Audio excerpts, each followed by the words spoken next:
दोस्तों, अगर आपने इसका पहला पार्ट नहीं देखा है तो प्लीज़ जाकर देख लीजिए। ये कहानी का दूसरा भाग है। पूनम बोली, तुम थोड़ी देर पहले कुछ कह रहे थे। युग बोला, क्या?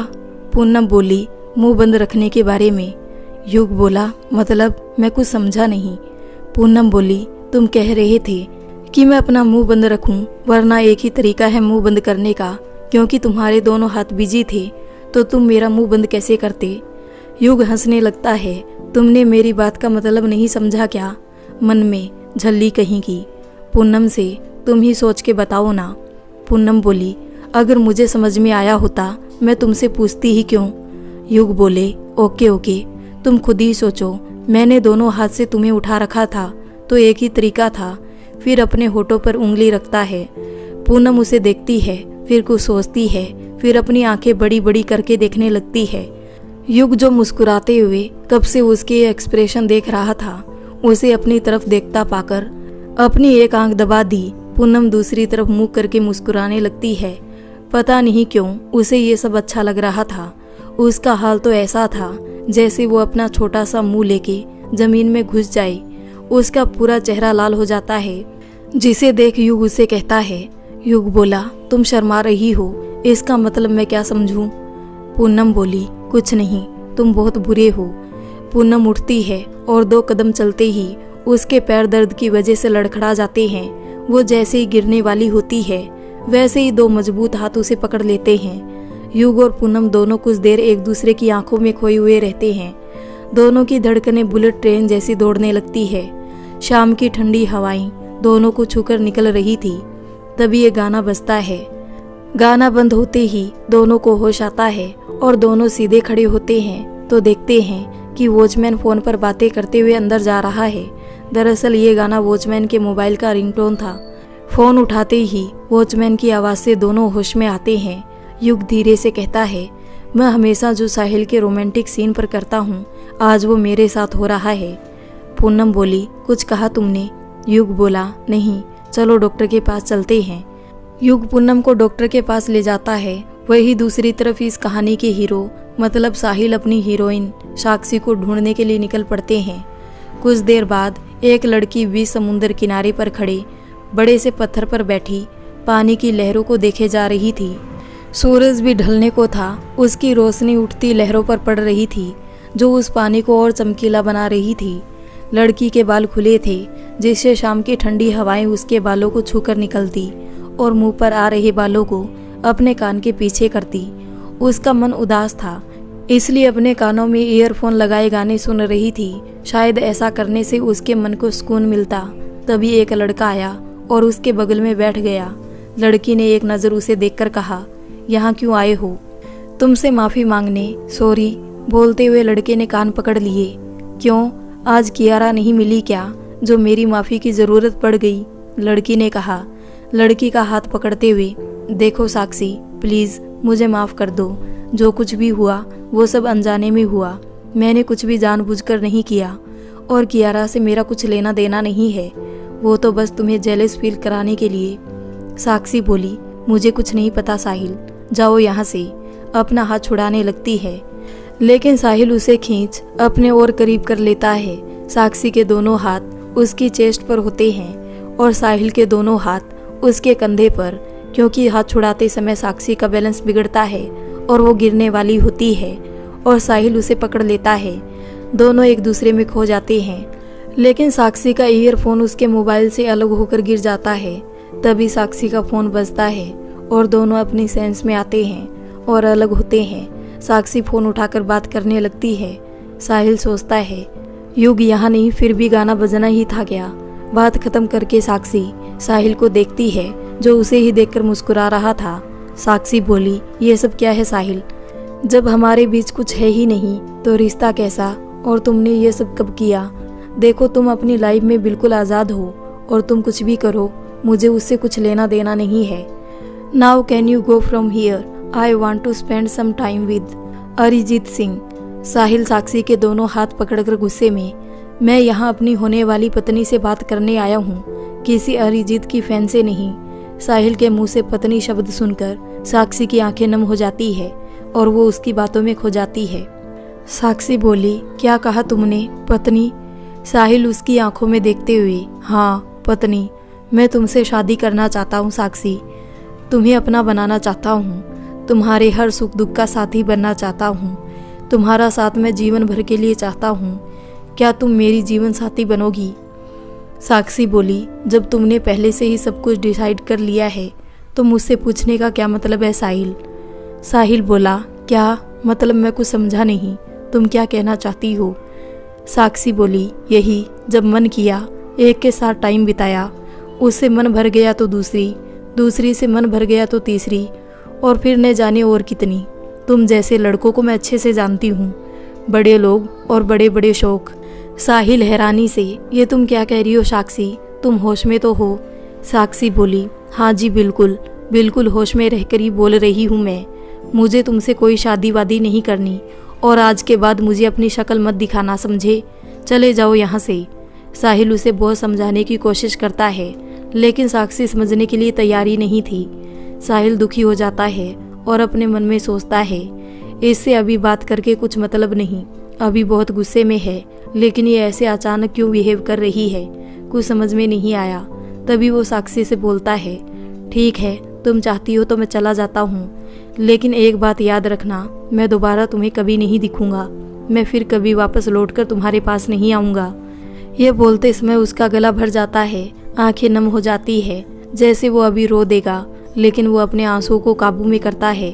साक्षी उसकी बात का मतलब समझने की कोशिश करती, तब तक साहिल वहाँ से चला जाता है। साक्षी दूसरी तरफ मुंह करके रोने लगती है। तभी अचानक से कुछ टकराने की आवाज़ आती है और सब लोग उस आवाज़ की तरफ भागते हैं। साक्षी का दिल अचानक से बुलेट ट्रेन जैसी स्पीड से धड़कता है और मन में एक डर रहता है उस आवाज़ को लेकर। तभी उसके कानों में साहिल की कही हुई बात गूंजने लगती है, लेकिन एक बात याद रखना, मैं दोबारा तुम्हें कभी नहीं दिखूंगा, मैं फिर कभी वापस लौटकर तुम्हारे पास नहीं आऊँगा। वो हिम्मत करके उस तरफ धीमी कदमों से जाती है। वो उस भीड़ में पहुँचती है और खून फैला हुआ देखकर डर जाती है और लड़खड़ाकर गिरने लगती है। प्रेजेंट, सुन साक्षी, मैं सोने जा रही हूँ। अनाया को भी मैंने खिला पिलाकर सुला दिया। सुनीता जी की आवाज़ से साक्षी अपने ख्यालों से बाहर आई। सुनीता जी ने बोलना जारी रखा, तो भी जाकर आराम कर। देख रही हूँ मैं, जब से विदिशा आई है तब से कुछ ज़्यादा ही बातें होती है। मैं बातें करने से मना नहीं कर रही हूँ, लेकिन आसपास का भी ध्यान रखो। कल अनाया खेल रही थी, वो गिरते गिरते बची, फिर मेरी नज़र तुम पर गई, तभी भी दोनों ठाके लगा रही थी। माना कि बहन पहली बार आई तो बातचीत लगी रहेगी, लेकिन थोड़ा अनाया पर भी ध्यान रखो। कहाँ जाती है, किससे बात करती है, क्या खाती है, ध्यान रखो उसका। साक्षी बोली, जी माँ, मैं आगे से ध्यान रखूंगी। अब तो मेरा हाथ भी ठीक हो गया है, तो मैं सोच रही थी कि विदिशा को वापस भेज देती हूँ। सुनीता जी बोली, ठीक है, कुछ दिन और रहने दे, फिर भेज देना विदिशा से। तू भी जा, सो जा, कल सुबह जल्दी उठकर मेरे साथ मंदिर चलना। बेचारी विदिशा बेमन से हामी सिर हिला देती है। साक्षी उसका मुंह देख अपनी हंसी कंट्रोल करती है। दोनों सोने के लिए चले जाते हैं, लेकिन साक्षी की आंखों में नींद कोसों दूर थी। अपने मन में सोचती है, अगर साहिल को उस दिन कुछ हो जाता तो। ये ख्याल आते ही उसकी धड़कन तेज हो जाती है। वो अपने दिल पे हाथ रखती है, जैसे अपने बेकाबू धड़कते दिल को काबू में करने की कोशिश कर रही हो। तभी कोई पीछे से आकर उसके कंधे पर हाथ रखता है। साक्षी पीछे मुड़ती है तो उसके चेहरे पर एक बड़ी वाली मुस्कान आ जाती है और जोर से गले लगा लेती है और अपने होठों से उसके होठों को हल्का सा टच करती है और वापस उसके गले लग जाती है और वैसे ही उसे कहती है, I love you Sahil, I love you so much. Sahil बोला, क्या हुआ साक्षी, कोई बात है क्या? देख रहा हूँ आजकल मैडम को कुछ ज़्यादा ही प्यार आ रहा है मुझ पर। साक्षी बोली, नहीं बस ऐसे ही।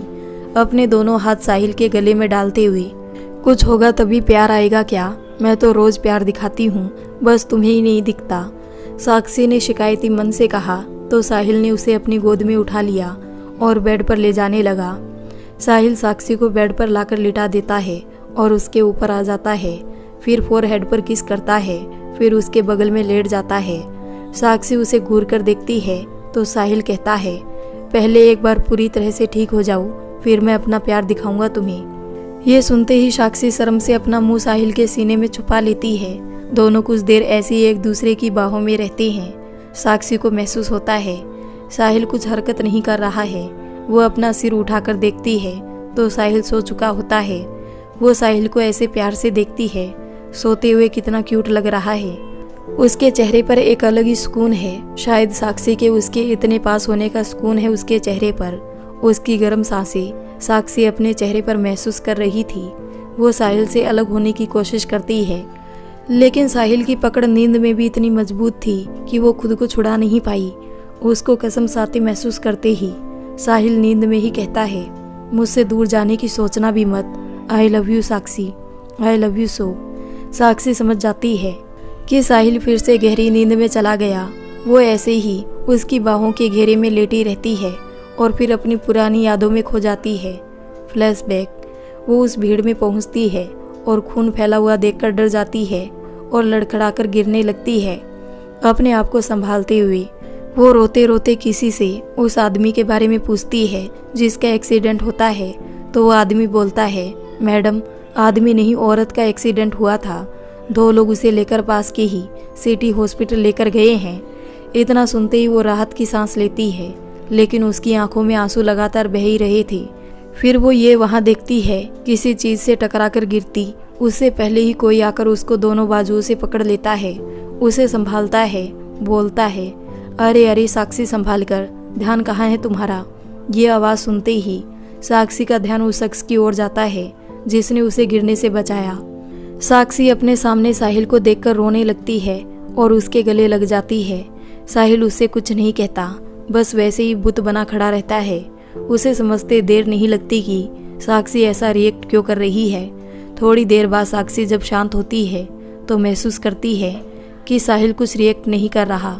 वो उससे अलग हो उसे एक नज़र देखती है। साहिल अपनी आंखों में आंसू लिए उसे ही देख रहा है। साक्षी फिर से उसे गले लगा लेती है और बोलती है, I love you Sahil, I love you so much. मैं तुम्हारे बिना जीने की अब सोच भी नहीं सकती। मैं तुम्हारी जीवन साथी बनना चाहती हूँ। फिर वो रोने लगती है। ये सुनते ही साहिल उसे अपनी बाहों के घेरे में ले लेता है, उसे अपने अंदर समा लेता है। जैसे अगर उसने जरा सी भी अपनी पकड़ ढीली की तो साक्षी उससे कहीं दूर चली जाएगी।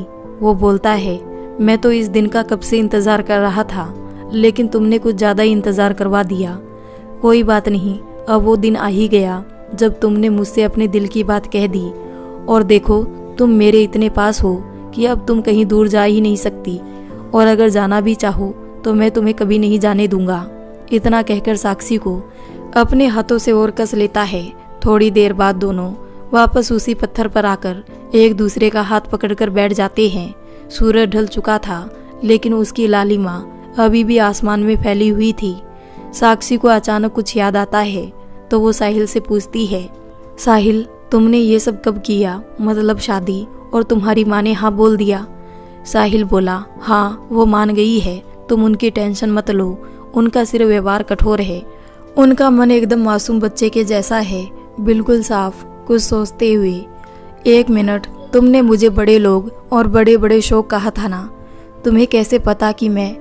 साक्षी बीच में ही बोलते हुए, वो मुझे अभी कियारा का ही फ़ोन आया था, उसने ही मुझे बताया कि तुम राठौर इंडस्ट्री के मालिक गणेश राठौर के बेटे हो, और उसने बताया कि तुम शादी करके मेरा इस्तेमाल करके मुझे छोड़ दोगे, क्योंकि बाकी लड़कों की तरह तुम भी लड़कियों का सिर्फ। वो सब छोड़ो ना, तुमने बताया नहीं, तुमने ये सब कब किया मतलब? साहिल बोला, क्या तुम्हें सच में ऐसा लगा है कि मैं भी बाकी लड़कों के जैसा हूँ? साक्षी चुप हो जाती है। साहिल एक बार फिर अपना सवाल दोहराता है। साहिल बोला, बोलो साक्षी, क्या तुम्हें ऐसा लगता है मैं भी उन जैसा हूँ जो लड़कियों का इस्तेमाल कर छोड़ देते हैं? तुम चुप हो गई, इसका मतलब क्या समझूं मैं? साक्षी बोली, सॉरी साहिल, मैंने तुम्हें गलत बोला, लेकिन मैं क्या करती, उस कियारा ने ऐसा सब बोला तो मुझे भी गुस्सा आ गया और अपना गुस्सा तुम पर निकाल दिया। कान पकड़ते हुए, सॉरी, तुम बिल्कुल वैसे नहीं हो, बिल्कुल तुम वैसे हो जिसके ख्वाब हर लड़की अपने जीवन साथी के रूप में देखती है। साक्षी के इतना बोलते ही दोनों एक दूसरे की आंखों में खो जाते हैं, जिसमें एक दूसरे के लिए बेशुमार प्यार दिखाई दे रहा था। तभी साक्षी कहती है, साहिल मुझे तुमसे बहुत कुछ बताना था, लेकिन बस एक गलत फहमी की वजह से देखो क्या से क्या हो गया। साहिल बोला, मुझे माफ़ कर दो साक्षी, सारी गलती मेरी थी। मुझे तुमसे मिलकर सब कुछ क्लियर कर लेना चाहिए था। लेकिन साहिल अपनी बात पूरी करता उससे पहले ही साक्षी उसके होठों पर अपनी उंगली रखती है और कहती है, चुप, तुम्हें माफ़ी मांगने की ज़रूरत नहीं है साहिल। मैं तुमसे नाराज़ नहीं हूँ। तुम्हारी जगह अगर मैं होती तो शायद मैं भी वही करती जो तुमने किया। लेकिन मैं तुमसे एक बात के लिए नाराज़ हूँ। साहिल बोला, कौन सी बात? साक्षी थोड़े गुस्से से, तुमने उस नकचड़ी जल कुकड़ी को किस किया? साहिल हंसते हुए, नहीं, मैंने तुम्हारी उस जल कुकड़ी को किस नहीं किया। साक्षी बोली, तुम एकदम सफ़ेद झूठ बोल रहे हो। मैंने खुद 2 बार देखा था तुम्हें उसे किस करते हुए। साहिल बोला, हाँ, मैंने किस ज़रूर किया था। लेकिन साक्षी बीच में ही बोलती है, लेकिन क्या? साहिल बोला, लेकिन मैंने कियारा को किस नहीं किया था। साक्षी ऊंची आवाज़ में, झूठ, फिर से सफ़ेद झूठ बोल रहे हो तुम। मैंने खुद देखा था तो। साहिल लगभग चिल्लाते हुए, मैं कोई सफ़ेद, काला, पीला, नीला, रंग बिरंगा कोई भी झूठ नहीं बोल रहा हूँ। तुम मुझे बोलने का मौका तो दोगी प्लीज़। साक्षी बोली, हाँ बोलो, क्या बोलना है? साहिल बोला, तुमने जो देखा वो तुम्हारी आंखों का धोखा था। मैंने किस जरूर किया था, लेकिन कियारा को नहीं। साक्षी शॉक्ड होकर, कियारा को नहीं तो फिर किसको किस किया तुमने? जो भी हो, तुमने एक लड़की को किस किया था। I am right? साहिल बोला, हाँ, और वो लड़की युग की छोटी बहन योगिता थी, जो कि मेरी भी बहन जैसी है। वो मेरे उस नाटक में मेरा साथ दे रही थी, लेकिन तुमने उसका चेहरा नहीं देखा, इसलिए तुम्हें ऐसा लगा कि वो कियारा है, और अच्छा हुआ जो तुमने उसे नहीं देखा। साक्षी बोली, क्यों? साहिल बोला, वो इसलिए, अगर तुम उसे देखती तो जो थोड़ी देर पहले कियारा ने तुम्हें फ़ोन पर बोला, तुम वो पहले ही अपने दिमाग में बिठा चुकी होती और आज हम ये झगड़ा नहीं कर रहे होते। साक्षी बोली, तुम्हारे कहने का मतलब क्या है? मैं झगड़ालू हूँ? एंड बाय द वे, उस दिन कैंटीन में तो वो नकचड़ी ही बैठी थी ना, और इतना ही नहीं, उसे गले भी लगा रहे थे। वो सब क्या था? साहिल बोला, एक्सक्यूज़ मी, तुमने गुस्से में लगता है ध्यान ही नहीं दिया। मैं जानबूझकर उसे गले नहीं लगा। वो तो मैं वहाँ से उठकर तुम्हारे पास ही आ रहा था, लेकिन पीछे से किसी का धक्का लगा था, इसलिए मैं कियारा से जा टकराया। साक्षी याद करती है, जब साहिल उठता है तो पीछे खड़े एक लड़के से उसको धक्का लगता है। साहिल बोला, अब क्या हुआ? चुप क्यों हो गई, बोलो। साक्षी बोली, हाँ, तो तुम्हें इश्क फरमाने के लिए उस नकचड़ी, बंदरिया जैसी शक्ल वाली लड़की, ओ लड़की नहीं, सॉरी, उस मेकअप की दुकान के अलावा और कोई नहीं मिली तुम्हें? साहिल मुस्कुराते हुए, मिली ना, उससे कहीं ज़्यादा खूबसूरत, समझदार, लेकिन इस वक्त उसकी समझदारी तेल लेने गई है। साक्षी जो पहले उसकी बात पे मुस्कुराने लगती है, लेकिन उसके आगे की लाइन सुनकर वापस गुस्सा हो जाती है। साक्षी गुस्से में, क्या? साहिल बोला, हाँ, और इस वक्त जो नहीं करना चाहिए वो करे जा रही है। साक्षी बोली, क्या? साहिल बोला, मुझसे झगड़ा और क्या? अपने कंधे उचका देता है। ये सुनते ही साक्षी हंसने लगती है और उसे हंसते हुए देखकर साहिल के चेहरे पर मुस्कान आ जाती है। साक्षी बोली, अच्छा, आज के लिए इतनी नोक-झोंक बहुत है, बाकी बाद के लिए बचा के रखते हैं। साहिल बोला, नोक-झोंक क्यों? बाद के लिए प्यार बचा के रखते हैं ना। साक्षी शर्माते हुए, अच्छा अब घर चले, अंधेरा हो रहा है। साहिल बोला, हाँ चलो, मैं तुम्हें घर छोड़ देता हूँ, लेकिन एक मिनट, मुझे एक बात समझ नहीं आई कि तुम्हारी मम्मी पापा को मेरे बारे में कैसे पता? साक्षी बोली, वो मेरे पापा तुम्हारे पापा के फैक्ट्री में काम करते थे, लेकिन पता नहीं क्यों उन्होंने अपनी जॉब छोड़ दी। फिर जब मैंने तुम्हारे बारे में उन्हें बताया तो पहले उन्होंने मना कर दिया, लेकिन बाद में मान गए और मैं उनके आशीर्वाद के बिना ये रिश्ता शुरू नहीं करना चाहती थी। साहिल मन में सोचता है, अच्छा, इसलिए माँ भी झट से मान गई, दोनों के बीच बातचीत हुई होगी। साक्षी बोली, क्या हुआ, क्या सोच रहे हो? साहिल बोला, कुछ नहीं, चलो मैं तुम्हें तुम्हारे घर छोड़ देता हूँ। वही दूसरी तरफ पूनम को डॉक्टर ने ज़्यादा चलने से मना कर दिया और ज़्यादा से ज़्यादा आराम करने की सलाह दी, फिर कुछ मेडिसिन लिखकर दे दिए। डॉक्टर के कैबिन से निकलते ही युग पूनम को एक बार फिर से गोद में उठाकर चलने लगता है। पूनम उसे घूरकर देखने लगती है। युग बोला, क्या, ऐसे क्यों देख रही हो? पूनम बोली, देख रही हूँ, आज कुछ ज़्यादा ही मेहरबान हो रहे हो। मुझे नीचे उतारो, मैं चल सकती हूँ। युग बोला, शायद तुमने सुना नहीं, डॉक्टर ने तुम्हें ज़्यादा चलने से मना किया है। पूनम फिर बोली, तो फिर तुम्हें मौका चाहिए था जो मिल गया। युग बोला, जस्ट शट अप, कुछ भी बोलोगी तो यहीं छोड़ के चला जाऊंगा, फिर जाना घर अकेले। पूनम बोली, हाँ तो मैं चली जाऊंगी। गुस्से में युग पूनम को नीचे उतारता है और बिना कुछ बोले वहाँ से चला जाता है। पूनम चलने की कोशिश करती है लेकिन ठीक से चल नहीं पाती। अब क्या करूँ, अब तो वो भी गुस्सा होकर चला गया, कैसे जाऊँ अब। फिर किसी को फ़ोन करती है लेकिन बात करने के बाद उसके चेहरे पर उदासी आ जाती है। वो फिर से लंगड़ाते हुए चलने की कोशिश करती है लेकिन उसके हाथ निराशा ही लगती है और उसकी आंखों में आंसू निकलने लगते हैं। तुझे क्या ज़रूरत थी वो सब बोलने की पूनम, अब देख गुस्सा होकर चला गया ना, लेकिन तुझे क्यों बुरा लग रहा है। चला गया तो जाने देना, अब क्यों याद कर रही है। कहते हुए वो वापस चलने की कोशिश करती है। 2 कदम चलते ही वो वापस गिरने वाली होती है, तभी उसे कोई पकड़ लेता है और वो गिरने से बच जाती है, लेकिन गिरने के डर से अपनी आंखें बंद कर लेती है। जब वो अपनी आंखें खोलकर सामने उस शख्स को देखती है तो उसके चेहरे पर वापस बड़ी वाली मुस्कान आ जाती है। पूनम युग को देखते ही उसके गले लगकर बोलती है। पूनम बोली, सॉरी युग, प्लीज़ मुझे माफ़ कर दो, मेरा तुम्हें हर्ट करने का कोई इरादा नहीं था। युग से अलग होकर अपनी गर्दन पर 2 उंगली से पिंच करती हुई, सच्ची आई एम सॉरी।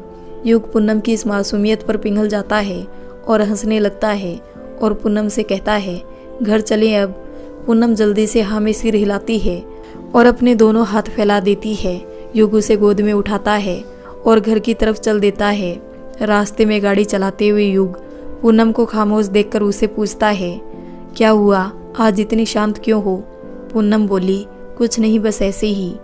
युग बोला, इतनी बकबक करने वाली लड़की अचानक से इतनी शांत हो जाए तो डाउट तो होगा ना। पूनम बोली, नथिंग सीरियस। युग बोला, अब बोलो भी, क्या हुआ, दर्द ज़्यादा हो रहा है क्या, या भूख लगी है, साक्षी की टेंशन हो रही है क्या। अरे उसकी टेंशन मत लो, साहिल का फ़ोन आया था, दोनों के बीच अब सब ठीक है। वो साक्षी का फ़ोन बंद है ना, इसलिए तुम्हें कॉल नहीं कर पाई। दोनों ने घर पर बात भी कर ली है, शादी की डेट फिक्स होना है बस। अच्छा है 2 प्यार करने वाले मिल गए। पूनम फिर भी चुप रहती है। तुम अब भी चुप हो, देखो आज तुम्हारा असर मुझे हो गया है बक करने का और मेरा तुम्हें। युग हंसने लगता है, फिर बोलना चालू रखता है, वैसे एक बात पूछूं, तुम इतनी। पूनम बीच में बोलते हुए, I think I love you. इतना सुनते ही युग अचानक से कार में ब्रेक लगाता है, जिससे पीछे वाली गाड़ी उसकी कार से टकरा जाती है। युग बाहर जाकर सबको शांत करता है और थोड़ी देर बाद वापस आकर गाड़ी में बैठता है तो उसकी नज़र पूनम से टकराती है और वो स्टीयरिंग पर हाथ रखकर गाड़ी से बाहर देखकर मुस्कुराने लगता है। उसे अभी भी यकीन नहीं हो रहा था कि पूनम अपने दिल की बात इस तरह से बोलेगी। वैसे तो वो भी पूनम को पसंद करता था, लेकिन इस पल की उसने ज़रा भी उम्मीद नहीं की थी। तभी पूनम की आवाज़ से उसकी तंद्रा टूटती है। पूनम बोली, क्या हुआ, ज़्यादा नुकसान हो गया। नहीं, पूनम बोली, वैसे तुमने मेरी बात का कुछ जवाब नहीं दिया, तुम्हें क्या लगता है। युग बोला, किस बारे में। अरे थोड़ी देर पहले मैंने जो कहा उस बारे में। युग बिना कुछ बोले गाड़ी स्टार्ट करता है और दूसरी जगह जाता है जहां गाड़ियों का शोर कम हो। पूनम बोली, देखो युग, मेरे दिल में जो है मैंने तुमसे कह दिया, मैं तुमसे कोई जोर ज़बरदस्ती नहीं कर रही हूँ। युग बोला, युग एक साइड गाड़ी लगाता है। दोनों थोड़ी देर चुप रहते हैं। एक तरफ युग को समझ नहीं आ रहा था कि वो अपने दिल की बात कैसे बोले। पूनम ने भले ही पहले अपने दिल की बात बेझिझक बोल दी, मगर युग को उसका जवाब देने में उतना ही डर लग रहा था जितना एक बच्चे को कोई गलती करने पर अपने माँ बाप की डांट से लगता है। वही दूसरी तरफ पूनम को युग के चुप रहने से डर लगता है। उसे लगता है कि युग उसे पसंद नहीं करता और इसलिए उसकी आंखें नम हो जाती है। युग जब देखता है कि पूनम की आंखों में पानी भरा है लेकिन वो बाहर नहीं आने दे रही है और अपने आंसू को कंट्रोल कर रही है, उसे पूनम की हालत समझने में देर नहीं लगती। वो उसे उस हालत में देख नहीं पा रहा था। युग कुछ बोलता उससे पहले पूनम की आवाज़ उसकी कानों में पड़ती है। देखो युग, मैंने तुमसे कहा ना, मैं तुम पर कोई दबाव नहीं डाल रही हूँ। ज़रूरी थोड़ी ना है कि प्यार 2 तरफा ही हो। मैंने बस अपने मन की बात कह दी। अब घर चलो वरना लेट हो जाएगा। युग फिर भी गाड़ी स्टार्ट नहीं करता। वो बस पूनम को मुस्कुराते हुए देखता रहता है और सोचता है कितनी झल्ली है ये लड़की, लेकिन समझदारी वाली बात करने लगी। ये समझदार थी या प्यार में समझदार बन गई। कितनी आसानी से इसने अपने मन की बात बता दी। और एक मैं हूँ जो इतना डर रहा हूँ। मुझे जैसे ये ना बोल देगी, शायद इसे मेरा असर कुछ ज़्यादा ही हो गया। पूनम युग को मुस्कुराते हुए देखती है तो उससे वापस अपनी बात दोहराते हुए कहती है, युग चलो वरना देर हो जाएगी। पूनम भी युग के जवाब ना देने से दुखी थी और शायद अब आंसुओं को रोक नहीं सकती थी, इसलिए उसे जल्द से जल्द युग से दूर हो जाना था। फिर भी युग से कोई जवाब ना मिलने पर गुस्से में कहती है, तुम चल रहे हो या मैं अकेले चली जाऊं? इतना कहकर जैसे ही दरवाज़ा खोलने लगती है, युग उसका दूसरा हाथ पकड़कर अपनी तरफ खींचता है और अपने होठों पर उसके होठ रख देता है। पूनम युग के इस हरकत से चौंक जाती है और उसकी आंखें बड़ी हो जाती है। दोनों की धड़कन इस वक्त एक दूसरे को साफ सुनाई दे रही थी और महसूस भी हो रही थी, क्योंकि बुलेट ट्रेन की स्पीड से जो धड़क रहा था वही पूनम का दूसरा हाथ म्यूजिक प्लेयर पर लगता है और गाना चालू हो जाता है। तभी एक ट्रक हॉर्न बजाते हुए आगे निकलता है और हॉर्न की आवाज़ से दोनों अलग हो जाते हैं, लेकिन गाना अभी भी चालू था। युग म्यूजिक सिस्टम बंद करता है और पूनम से कहता है, सॉरी पूनम, वो मैं ये नहीं करना चाहता था, गलती से हो गया, आई एम सॉरी। पूनम खुश होते हुए, स्टूपिड, जब प्यार करते हो तो बोल दो ना, और युग को गले लगा लेती है। युग हिम्मत करके, आई love you Poonam, I love you so much, Poonam को टाइट हग कर लेता है।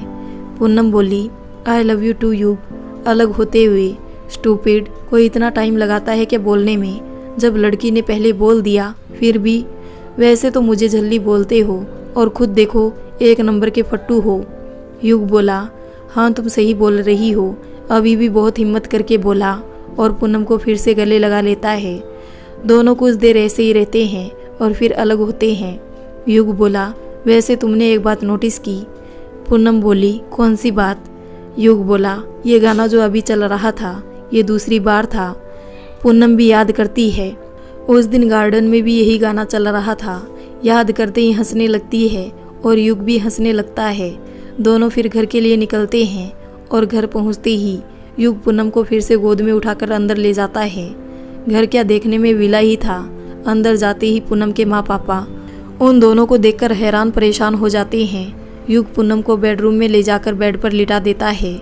युग उसके मम्मी पापा को नमस्ते करता है और डॉक्टर ने जो बोला था सब बता देता है। पापा बोले, लेकिन बेटा पूनम को मोच कैसे आई? युग झूठ बोलता है, वो अंकल आप तो जानते हो ये कितनी झल्ली है। चलते वक्त इसका ध्यान कहीं और था और पैर पत्थर पर रख दिया, लेकिन टेंशन की कोई बात नहीं है, 2-3 दिन में आराम हो जाएगा। वही पूनम युग को गुस्से से घूर रही थी और सोच रही थी, पापा के सामने इसे झूठ बोलने में डर नहीं लगा। युग जब पूनम को गुस्से से घूरते हुए देखता है तो वो मुस्कुराने लगता है और अपनी एक आंख दबा देता है।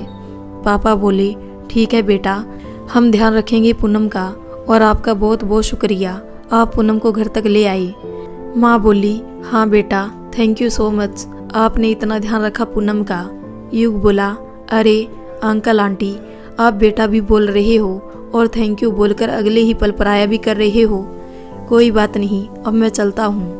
पापा बोले, सॉरी बेटा, लेकिन कुछ खा पी कर जाएंगे तो हमें अच्छा लगेगा। युग बोला, नहीं अंकल, फिर कभी, अभी चलता हूँ। पापा बोले, अच्छा, आपकी आंख में कुछ चला गया था शायद। ये सुनकर युग और पूनम दोनों चौंक जाते हैं। युग जल्दी जल्दी उसके माँ पापा को नमस्ते बोलकर निकल जाता है। युग के जाते ही दोनों पूनम को घूरने लगते हैं और पूनम डरते हुए बोलती है, पापा मम्मी मैं।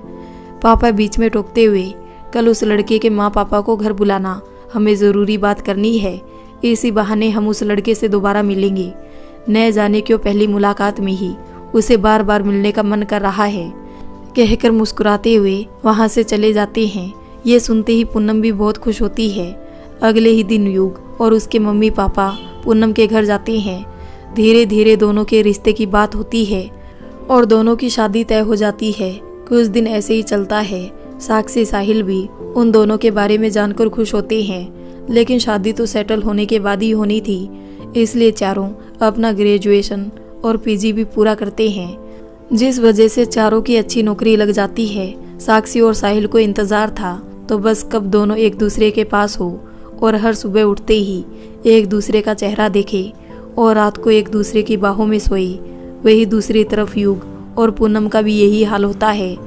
सबने मिलकर सोचा क्यों ना एक मंडप में दोनों जोड़े शादी करें, और इसलिए सब अपने घर वालों को मना भी लेते हैं। और अगले 2 महीने बाद शुभ मुहूर्त निकलता है। लेकिन वो कहते हैं ना, हर एक काम को पूरा होने के लिए सही समय होता है। साक्षी और साहिल की शादी का भी यही हाल था। साहिल की माँ सुनीता जी की अचानक तबीयत खराब हो गई, इसलिए उनकी शादी को पोस्टपोन करना पड़ा। युग भी अपनी शादी को पोस्टपोन करने को कहता है, लेकिन साहिल और बाकी सब मना कर देते हैं। वो समझाने के बाद युग मानता है और ऐसे ही दिन बीतते जाते हैं। और वो दिन भी आ जाता है जब युग घोड़ी चढ़ता है और पूनम दुल्हन बनकर उसका इंतज़ार करती है और दोनों की शादी धूमधाम से हो जाती है। हनीमून के लिए दोनों मनाली जाते हैं और इसी बीच सुनीता जी की भी तबीयत ठीक हो जाती है।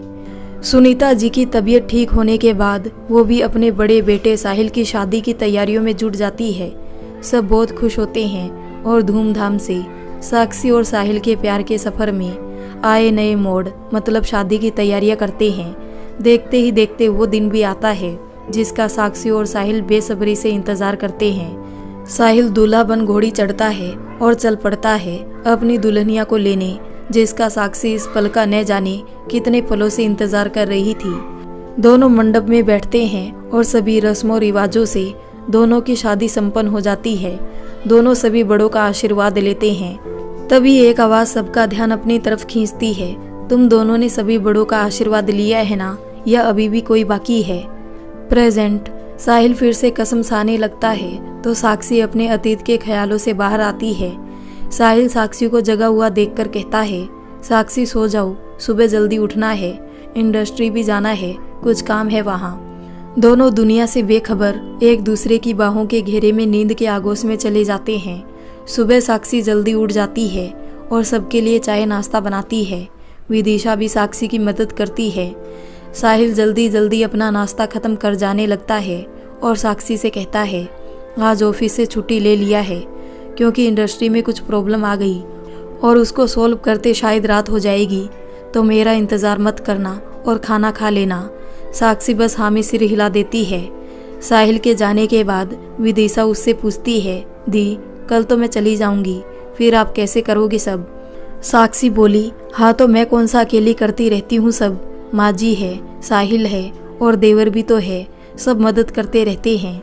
विदिशा बोली, दी एक बात पूछूं? साक्षी बोली, हाँ बोलना, क्या पूछना था? विदिशा बोली, दी जीजू के पास इतना बड़ा एम्पायर है, फिर भी वो दूसरों के ऑफिस में जाकर क्यों काम करते हैं? साक्षी बोली, वो इसलिए क्योंकि उनको अपना और माँ का आत्मसम्मान ज़्यादा ज़रूरी है। अगर वो इंडस्ट्री ज्वाइन करेंगी तो उनकी दोनों माँ ने उनके लिए जो बलिदान किया था सब व्यर्थ होगा। विदिशा बोली, मतलब दी मैं कुछ समझी नहीं। साक्षी बोली, साहिल की असली माँ आरती राठौर गणेश राठौर की पत्नी थी। पिताजी ने पैसे के आगे कभी दोनों की तरफ देखा भी नहीं, इसी के चलते माँ का देहांत हो गया और माँ जी सुनीता जी उन्हें लेकर यहाँ आ गई। विदिशा बोली, तो फिर जीजू अभी इंडस्ट्री क्यों जा रहे हैं? साक्षी बोली, हमारी शादी में क्या हुआ था, तू भूल गई क्या? विदिशा बोली, दी उस टाइम में 13 साल की थी, मुझे कैसे याद होगा? साक्षी बोली, ओ हाँ मैं तो भूल ही गई, उस समय तू बच्ची थी। तो सुन। फ्लैशबैक। एक आवाज़ सबका ध्यान अपनी तरफ खींचती है, तुम दोनों ने सभी बड़ों का आशीर्वाद लिया है ना, या अभी भी कोई बाकी है? सब लोग आश्चर्य से उस तरफ देखने लगते हैं। वो बोलना जारी रखता है, तुमने एक बड़े का आशीर्वाद नहीं लिया, गणेश सर का, साहिल के पिता गणेश राठौर का। सेक्रेटरी आकर साहिल से कहने लगता है, मैं गणेश जी का सेक्रेटरी राहुल वर्मा हूँ, उन्होंने मुझे यहाँ अपने आखिरी संदेश के साथ भेजा है।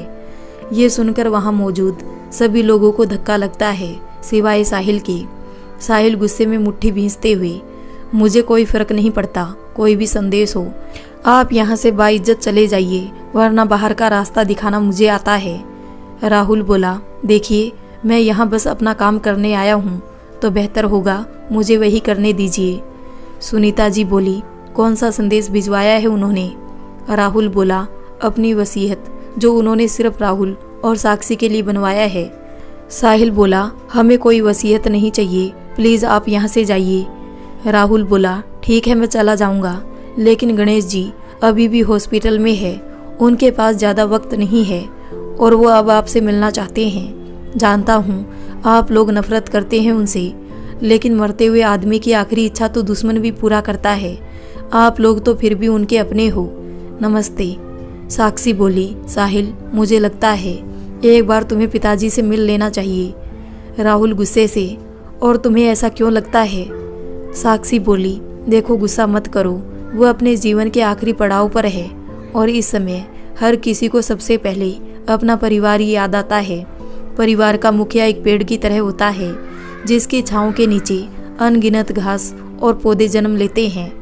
अगर पेड़ सूख जाए तो वो छोटे पौधे और घास भी सूख जाते हैं। साहिल बोला, परिवार, जिस परिवार को वो आज याद कर रहे हैं ना, उस परिवार को उन्होंने मरता हुआ छोड़ दिया था तब। क्या उस समय उन्हें वो परिवार याद नहीं आया? साक्षी बोली, उन्हें इस बात का जरूर पछतावा है, तभी तो उन्होंने तुम्हें बुलाया है मिलने के लिए। वो कहते हैं ना, हम चाहे कहीं भी चले जाए पूरे संसार में, अंत में सुकून मिले अपने ही परिवार में। साहिल बोला, अरे वाह, मुझे पता नहीं था तुम इतनी अच्छी शायरी भी कर लेती हो। ठीक है, हम अभी निकलते हैं, तुम तैयार हो जाओ। साक्षी बोली, तैयार ही तो हूँ। साहिल बोला, हाँ मेरी जान, लेकिन तुम दुल्हन के जोड़े में क्या हॉस्पिटल जाओगी? साक्षी हमें बस सिर हिला देती है। वहाँ जाकर ना चाहते हुए भी साहिल आईसीयू के दरवाजे पर लगे कांच से अंदर देखता है। गणेश जी बेड पर लेटे थे, आसपास मशीनों का ढेर और मुंह पर ऑक्सीजन मास्क लगा हुआ था। ऐसा लग रहा था कि वो जबरदस्ती उन मशीनों के सहारे जिंदा है, शायद साहिल से आखिरी बार मिलने के लिए या अपने किए की माफ़ी मांगने के लिए।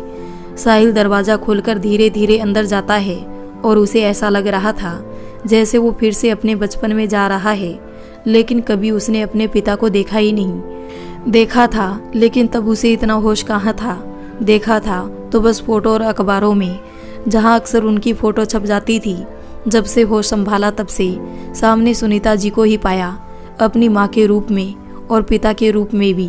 सामने टेबल पर तस्वीर रखी थी जिसमें छोटा सा साहिल और उसके माँ पापा बहुत खुश नजर आ रहे थे। तब वो सच में खुश थे या सिर्फ फोटो खिंचवाने के लिए मुस्कुरा रहे थे, ये तो वक्त ही जाने। साहिल की आहट से गणेश जी की आंखें खुल गई, जो शायद दवाओं के असर की वजह से बंद थी। गणेश जी बोले, तुम आ गए बेटा, मैं तुम्हारा कब से इंतज़ार कर रहा था। अपनी कांपती आवाज़ में उन्होंने कहा, मुझे माफ़ करना बेटा, ऐसे तुम्हारी शादी के दिन यहाँ बुला लिया। साहिल चुप था। गणेश जी बोला, जानता हूँ बेटा, तुम क्यों नहीं बात कर रहे हो। मैं इसी के लायक हूँ। मैं कभी तुम्हें पिता का प्यार दे ही नहीं पाया, खासकर तब जब तुम्हें सबसे ज़्यादा ज़रूरत थी। साहिल अभी भी कुछ नहीं बोला। गणेश जी बोला, कुछ बोलोगे नहीं बेटा अपने पिता से, आखिरी बार? साहिल बोला, आखिरी बार के लिए भी शुरुआत करना पड़ता है, जो आपने कभी किया ही नहीं। गणेश जी बोले, तुम्हारी आवाज़ सुनकर आज मुझे इतने सालों बाद एक सुकून मिल रहा है, जिसके लिए न जाने कब से तड़फ रहा था मैं। भले ही तुम्हारे शब्द कड़वे हैं, मगर दिल के तुम साफ हो, बिल्कुल अपनी माँ की तरह। साहिल बोला, काश आप माँ को और गहराई से समझ पाते तो आपको पता चलता कि वो सच में कैसी थी। गणेश जी बोले, इसी बात की मुझे गलानी हो रही है बेटा।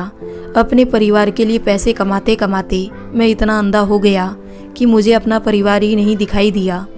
जिस पैसे को मैं अपने घर में लाना चाहता था, उसी पैसे ने मुझसे मेरा घर छीन लिया। साहिल बोला, अपनी गलती छुपाने के लिए पैसे को दोष मत दीजिए। गणेश जी बोले, कैसे ना दूँ बेटा, सब पैसे का ही दोष होता है। इस दुनिया में सब पैसे के हैं, लेकिन पैसा किसी का नहीं होता। ये बात मुझे जीवन के अंतिम पड़ाव में समझ आई। साहिल बोला, आपने मुझे यहाँ क्यों बुलाया कि इतने में साक्षी वहाँ आती है? गणेश जी बोले, तुम्हें आखिरी बार देखने के लिए बेटा, और माफ़ी मांगने के लिए।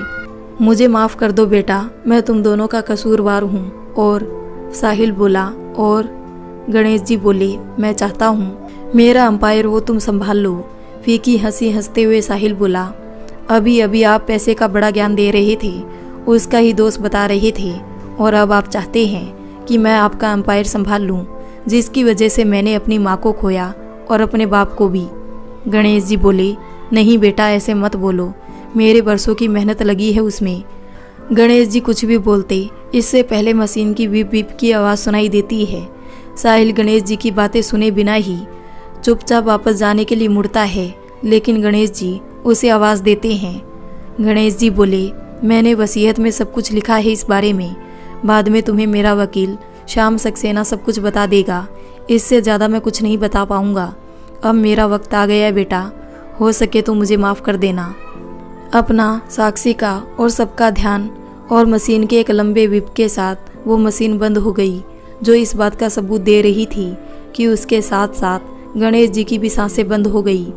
गणेश जी के अंतिम क्रिया के बाद श्याम सक्सेना साहिल के पास जाता है और एक फाइल साहिल को देते हुए कहता है, जानता हूँ ये सही समय नहीं है बात करने का, लेकिन तुम्हारे पापा की आखिरी इच्छा जो उन्होंने अपनी वसीयत के रूप में तुम दोनों के लिए छोड़कर गए, ये लो।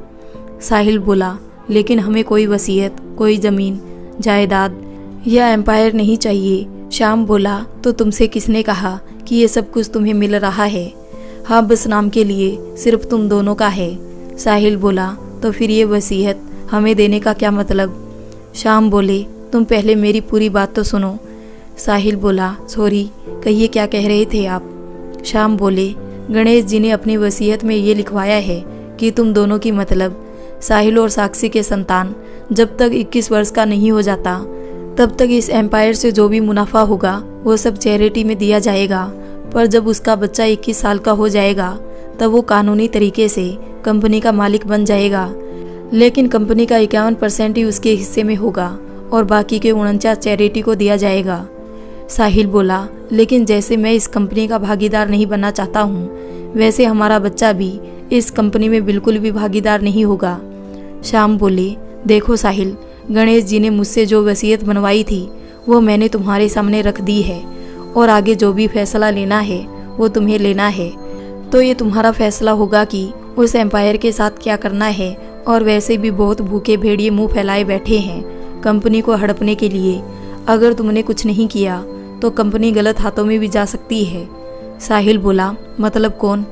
श्याम बोले, तुम्हारे रिश्तेदार, चाचा जी, ताऊ जी और उनके दोनों बेटे।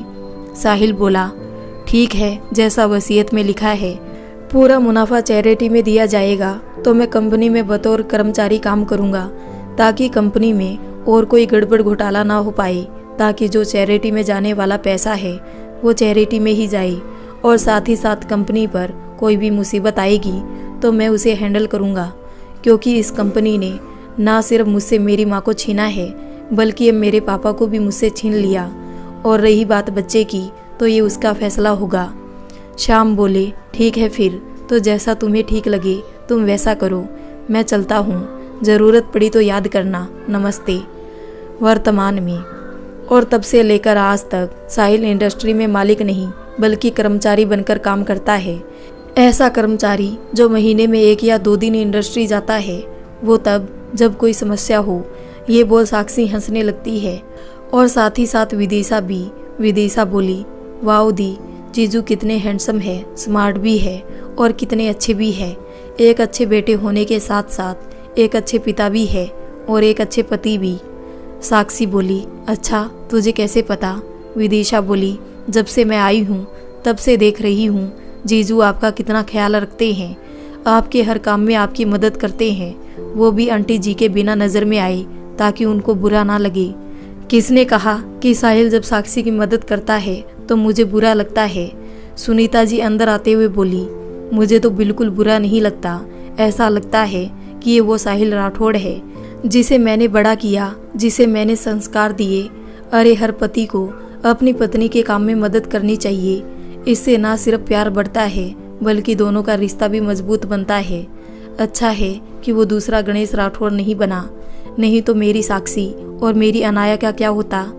बोलते हुए वो रोने लगती है। साक्षी उनको चुप कराने लगती है। विदिशा भी माहौल को हल्का करने के लिए बोलती है, अरे आंटी जी, आप तो सेंटी भी होती है, मुझे लगा सिर्फ नखरे दिखाना आता है। सुनीता जी बोली, तो तुझे कौन से नखरे दिखाए मैंने? बहुत जबान चलने लगी है तुम्हारी, लगता है समधी जी से कहना पड़ेगा दूसरी बारात की तैयारी करे। कहते हुए किचन से वो बाहर चली जाती है। विदिशा बोली, यार दी, मैंने इनका क्या बिगाड़ा है, जब देखो तब मेरे पीछे पड़ी रहती है। इसी तरह पूरा दिन बीत जाता है। शाम को साहिल घर आता है। कमरे में आते ही साक्षी को गोद में उठाकर गोल गोल घुमाने लगता है। साक्षी बोली, क्या बात है, आज बड़े खुश लग रहे हो। साहिल बोला, हाँ, खुशी की ही बात है। साक्षी बोली, पहले नीचे उतारो फिर बताओ क्या हुआ। साहिल साक्षी को नीचे उतारता है। आज फैक्ट्री का आखिरकार फैसला हो ही गया है। साक्षी बोली, अच्छा, क्या फैसला हो गया। साहिल बोला, यही कि अब वो कंपनी पूरा 100% सरकार के कंट्रोल में चली गई है। अब कंपनी का जो भी होगा सब सरकार देखेगी। साक्षी बोली, अरे वाह, ये तो अच्छी बात है। अब आपको वहाँ जाने की कोई ज़रूरत भी नहीं है ना। साहिल बोला, हाँ, चलो इस बात पर एक डांस हो जाए। साहिल गाना लगाता है और दोनों एक दूसरे को बाहों में भरकर डांस करने लगते हैं। तो दोस्तों, आपको ये कहानी कैसी लगी? अगर अच्छी लगी हो तो वीडियो को लाइक कर दें और हमारे चैनल को सब्सक्राइब कर लें।